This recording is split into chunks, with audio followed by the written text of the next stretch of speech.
Hi Stampers, welcome to Robin's Roost. It's actually the day after Thanksgiving and I had plans for all kinds of crafting today, but ended up doing a little Black Friday shopping this morning and then came home and fell asleep on the couch. So now that it's almost time to crash on the couch again, I've actually gotten up and started working on some cards to share with you. I don't know if you're like me, but I always have a target date of getting my Christmas cards all out by the day after Thanksgiving. Well, probably not going to happen this year because I'm only about half done.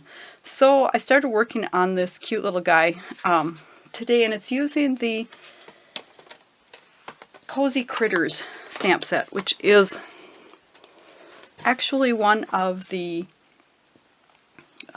Hostess sets in the 2016 holiday catalog.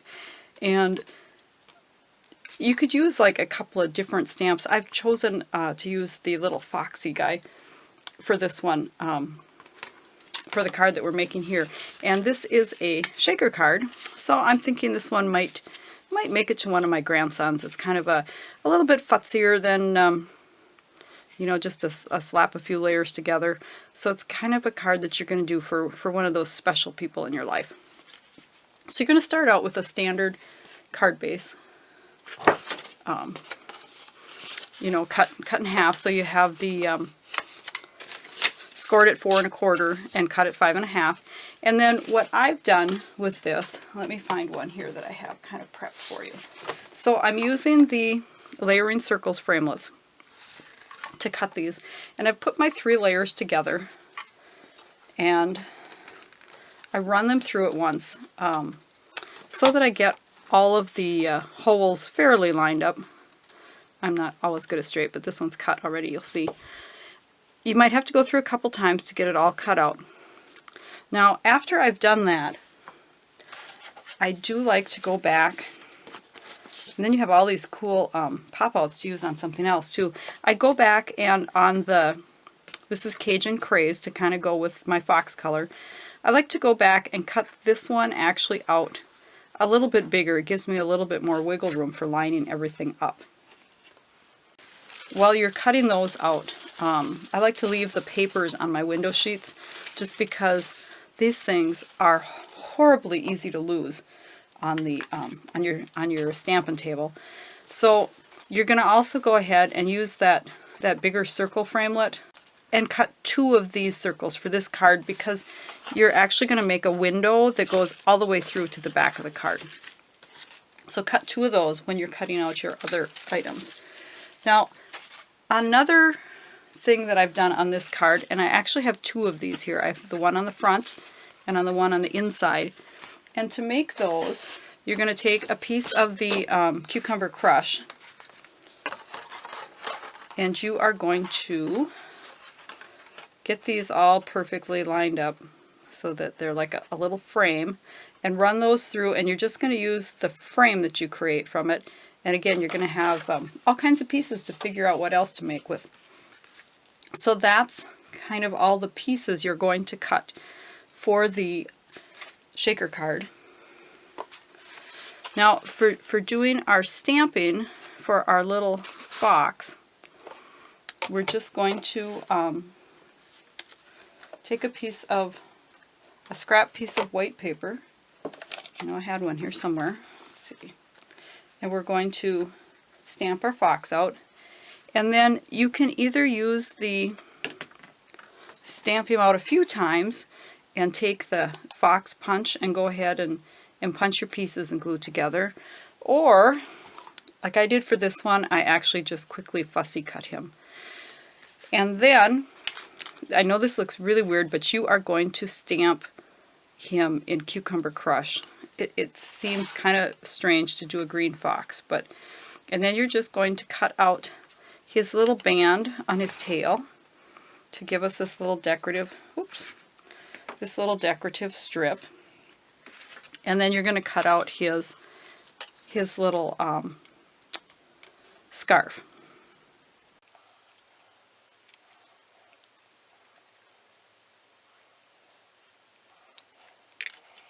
And when I glue these little pieces on to our fox, let me just get that out of the way.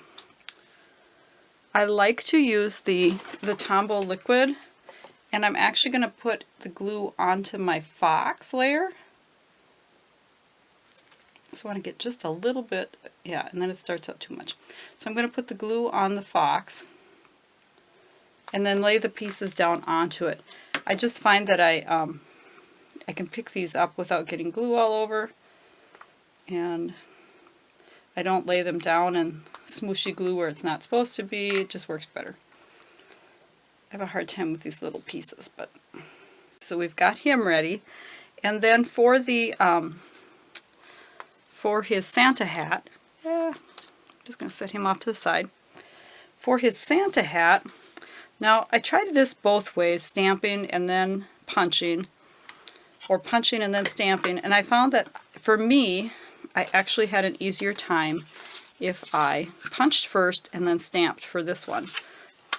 So I'm going to leave those white, and I'm going to stamp his hat with some real red ink. Now I wasn't real sure how the Cajun Craze for the Fox and the real red for the hat was going to look, but I think it's a pretty good Christmas look. You can see, you know, you have quite a bit of wiggle room here, and then you're going to cover this bottom edge with your white fur. And I'm going to do the same thing when I layer these.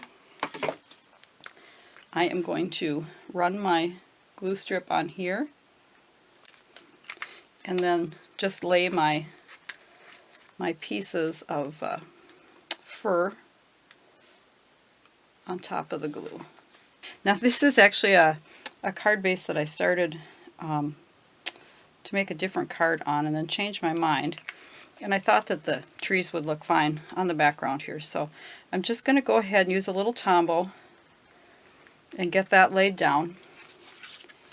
And then I'm going to put my Cajun Craze layer on here. And this, I'll give you the measurements on screen because I really don't, for the life of me, remember what they are right now. But I will I'll put them on here. So we're going to go ahead and line that up.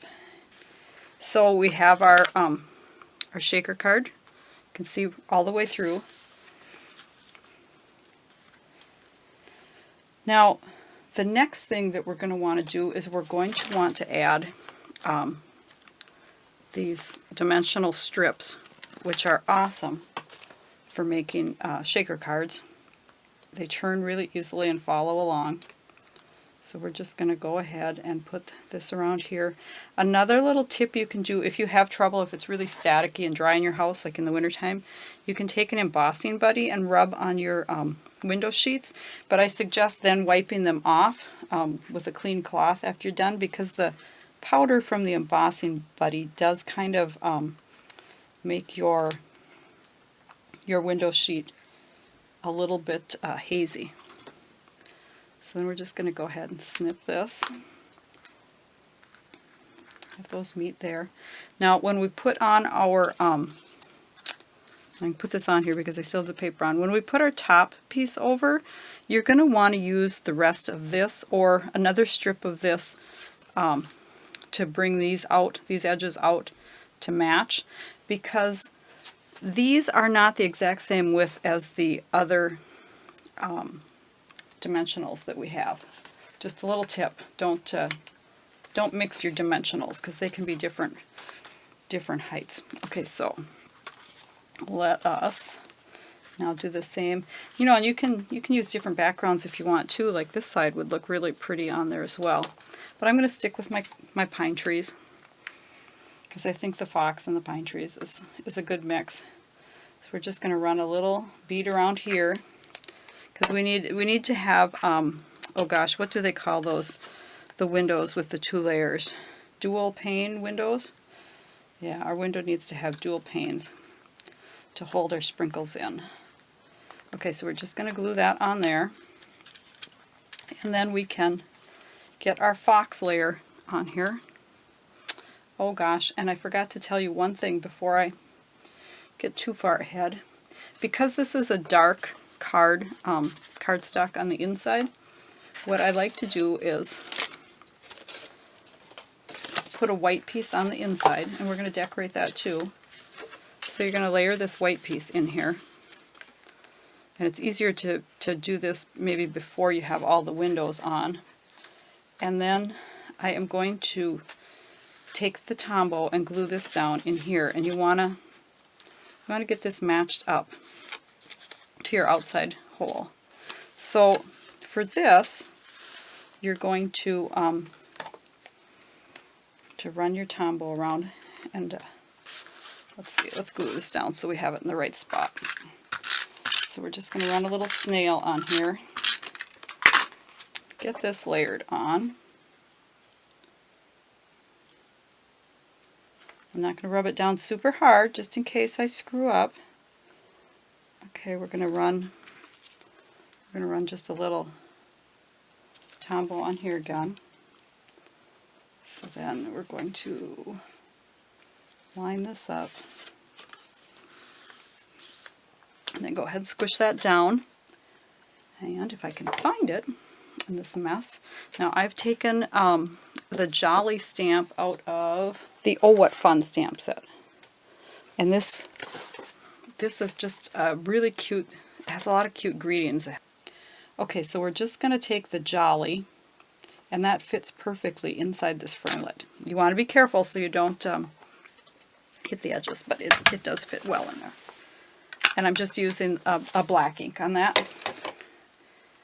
Tuxedo Memento, actually.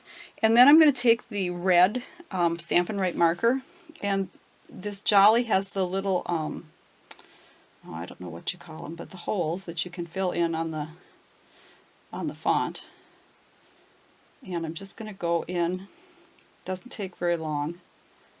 And this is one of those over-the-top cards, so we're not worrying about how long it takes, right? I've got that. And of course, I just finished the inside of one card and the outside of another. Let's see. But eventually I will finish them both. So we're going to put another frame, and I'm going to put the little Foxy on the edge here, and his Santa hat, because Foxy is playing Santa and peeking in the window saying Jolly. So we're going to kind of put him right on the edge here,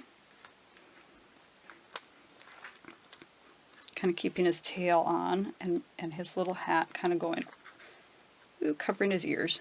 So when you do cut him out, you don't have to worry about his ears. See? One bonus on that card.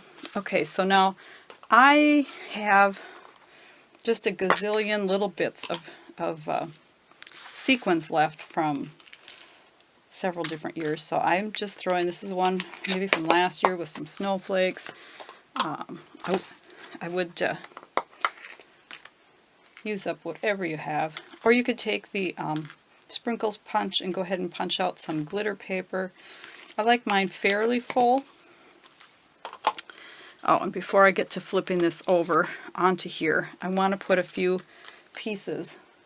Remember I told you to use the leftover pieces from your strips here. And we're going to just...